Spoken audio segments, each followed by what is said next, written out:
Deswegen ist der Tod dieser große Lehrer. Ja. Er lehrt uns, er zwingt uns, das Nichtwissen zu akzeptieren. Der Mensch versucht sich mit Händen und Füßen dagegen zu sträuben. Jetzt in der Zeit des Virus, da sind wir plötzlich bewusst damit konfrontiert, dass die Politiker sagen, wir wissen nicht. Dass die Wissenschaftler sagen, wir wissen einiges, aber anderes wissen wir nicht. Damit sind wir plötzlich konfrontiert. Aber das kommt uns nur so besonders vor oder den Menschen so besonders vor, weil sie sich sonst die ganze Zeit vorgegaukelt haben, dass sie wüssten. In Wirklichkeit ist das der Normalzustand. Das wird bloß immer versteckt und so weiter. Da die Finanzkrise, die anderen Krisen, die Dinge, ständig ist das Handeln nur Handeln in Unsicherheit. Die können ja noch nicht mal 6 Jahre lang ausrechnen, dass man genug Lehrer hat, wenn die Sechsjährigen in die Schule kommen. Ich meine, da könnte man wissen. Da könnte man sagen, in 6 Jahren brauchen wir. Nein, das fällt denen auf, wenn die Schüler in der Klasse stehen. Oh, jetzt brauchen wir Quereinsteiger, wir brauchen mehr Grundschullehrer. Ne? Da, wo man wissen könnte. Aber bei allem anderen ist es in der Hauptsache ein Nichtwissen. Und der Tod lehrt uns das, weil wir nicht wissen können, wann wir sterben. Und dann lehrt er es uns jeden Tag, weil jeden Tag findet ein Sterben statt. Der Tag stirbt. Die Sonne geht unter. Indem der Tag stirbt, verabschieden wir uns von all den Erlebnissen, den guten und den schlimmen Erlebnissen dieses Tages. Das Ich trägt dazu bei, dass wir daran festhalten wollen. Aber in Wirklichkeit ist es ein immer wiederkehrender Abschied. Wenn wir am nächsten Tag ein Frühstücksei essen, dann sagen wir, das kennen wir, wie das schmeckt. Das wissen wir. Aber diese Gedanken, die verhindern das jetzige Schmecken, weil wir sind mit den Gedanken über Frühstückseier beschäftigt, um Kontinuität zu haben. In Wirklichkeit ist das Ei ganz neu, ist nur jetzt da und nur jetzt kann ich es schmecken. Wenn es gegessen ist, verabschiede ich mich von der Erfahrung. Die Gedanken versuchen, das zu konservieren. Die Gedanken sagen, heute war das Ei zu wenig, morgen mache ich 2 und versuchen, das zu konservieren. Aber in Wirklichkeit verschwindet das Ei wieder in der Leere. Ein ständiges dem Augenblick sterben.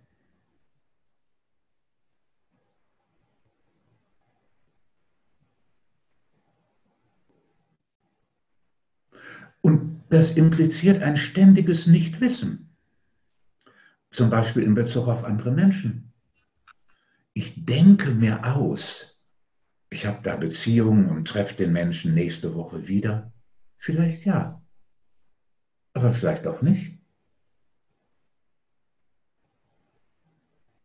Vielleicht kommt er auf die Idee, was weiß ich, weil er noch in postpubertären Verstrickungen sich befindet, nächste Woche irgendwo anders zu sein. Wer weiß. Ich tue nur so, als wenn ich das unter Kontrolle hätte.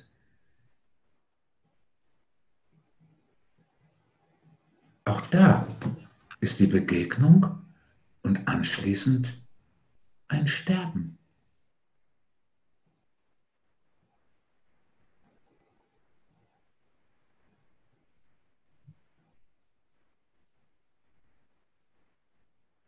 Und nicht wissen, ob es eine neue Begegnung gibt und wann und wie lange. Vielleicht Vielleicht wird der andere krank. Auch das ist jetzt ein Stückchen wahrscheinlicher, als es normalerweise auch immer so ist. Die Situation, die wir jetzt haben, haben wir auch immer. Auch das ist nichts Unbekanntes. In Wirklichkeit, wir gehen nur drüber weg. Wir tun so, als wenn wir Kontrolle hätten. Wir tun so, als wenn wir die Sicherheiten hätten, um uns an was festzuhalten. Und deswegen ist der Tod vielleicht der größte Lehrer von allem. Er lehrt uns dieses Nichtwissen. Aber er tut es aus einem wichtigen Grund. Weil wenn wir das Nichtwissen, die Herausforderung des Nichtwissens annehmen und akzeptieren, öffnen wir uns für das Aufwachen. Deswegen haben die Mystiker die Erleuchtung oder das Erwachen immer schon den inneren Tod genannt.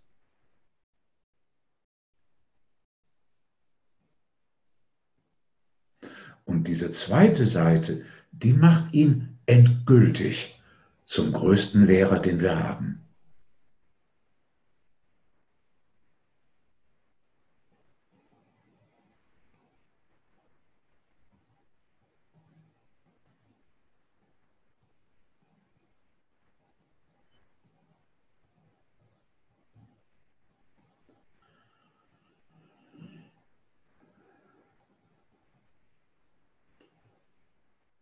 Ich halte die Herausforderung des Nichtwissens für einen der wichtigsten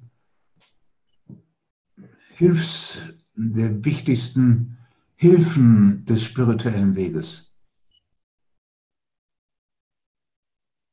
Ganz sicher. Und es fängt damit an, dass wir nicht wissen, wann wir sterben. Wir wissen nicht, wann wir krank werden. Wir wissen nicht, ob wir Krankheit heilen können oder doch. Wir wissen nicht, wann wir anderen Menschen begegnen, wie lange die Begegnung ist. Das alles wissen wir nicht. Wir wissen deswegen auch nicht, gerade wegen der Krankheit, wie viel Schmerz der eine, wie viel Schmerz der andere zu erleben hat, ganz zu schweigen von dem Leid, das der eine oder der andere erlebt, warum der eine mit 3 Jahren sterben muss, der andere noch mit 110 Jahren auf die Bühne getragen wird. Das wissen wir alles nicht.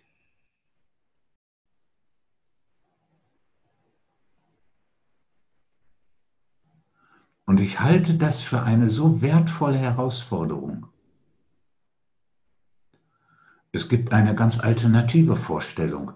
Das ist die Vorstellung des Karmas. Und zwar nicht des Karmas als die Tatsache, dass Handlungen durch andere Handlungen verursacht werden, sondern dass individuell jeder genau das Leben lebt, das ihm zusteht und zukommt, weil er selbst es im vorhergehenden Leben durch seine Handlungen verursacht hat.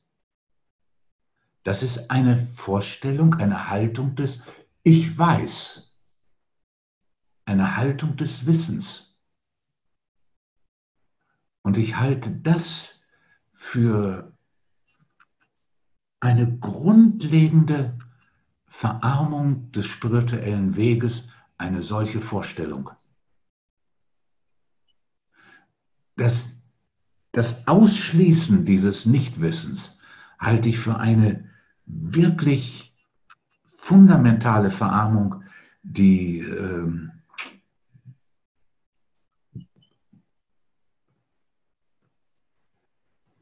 den ganzen spirituellen Weg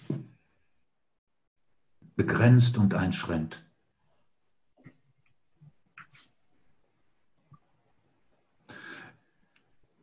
Ist natürlich klar, die einzelne Handlung, ich weiß auch dann mit dieser Karma-Vorstellung, ich weiß auch dann nicht im Einzelnen, wie lange jetzt die Krankheit eines bestimmten Menschen dauert, weil ich weiß nicht genau, welche Handlungen im vorhergehenden Leben es gegeben haben. Aber im Prinzip weiß ich.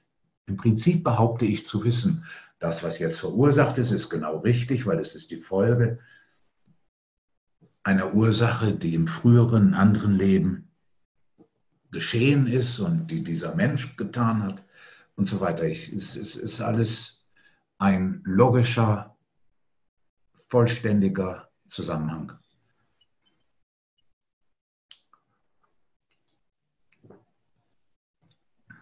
Aber in Wirklichkeit, nein, wissen es nicht.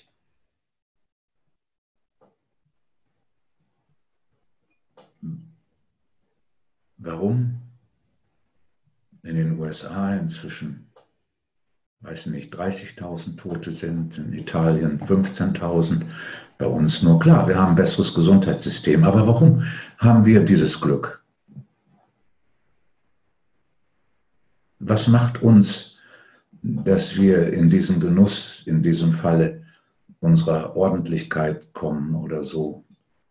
Was macht das der Italiener, die italienische Großmutter, dass sie sterben muss, weil kein Beatmungsgerät da ist? Was macht es, was zu sagen, das hat jeder verursacht? Ich halte das für inhuman, für unmenschlich. Und ich glaube, es entspringt diesem grundlegenden Ich-Bedürfnis nach Kausalität und Kontrolle. Das weiß jeder. Wenn du deinen Schlüssel verloren hast, sobald du weißt, wo du ihn verloren hast, geht es dir besser. Wenn irgendwas Schlimmes ist, du denkst dir was aus, weswegen das Schlimme ist. Eine Trennung. Zwei Menschen trennen sich. Was Wichtigste ist, warum trennen wir uns? Und dann werden Gründe gesucht und dann findet man welche. Die haben mit den faktischen Gründen meistens sehr wenig zu tun, aber man hat dann welche und dann fühlt man sich besser. Dieses Nichtwissen ist eine wirklich drastische Herausforderung.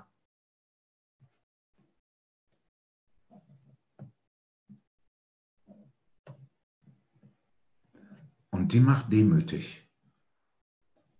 Und der Tod ist das Symbol dieser Demut. Aber man hat einen unglaublichen Gewinn davon. Macht mal alle die Augen zu. Man kann das sehr schnell rausfinden. Schließ deine Augen und schau auf die Welt und sag, ich weiß.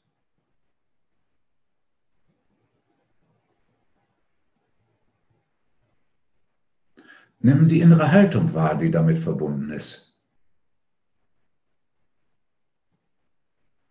Nimm das Gefühl wahr, was damit verbunden ist.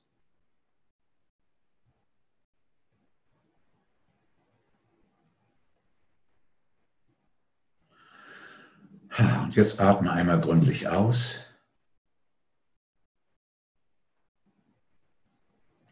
Jetzt werfe wieder einen Blick auf die Welt und sage, viele, viele wichtige Dinge weiß ich nicht und kann ich nicht wissen.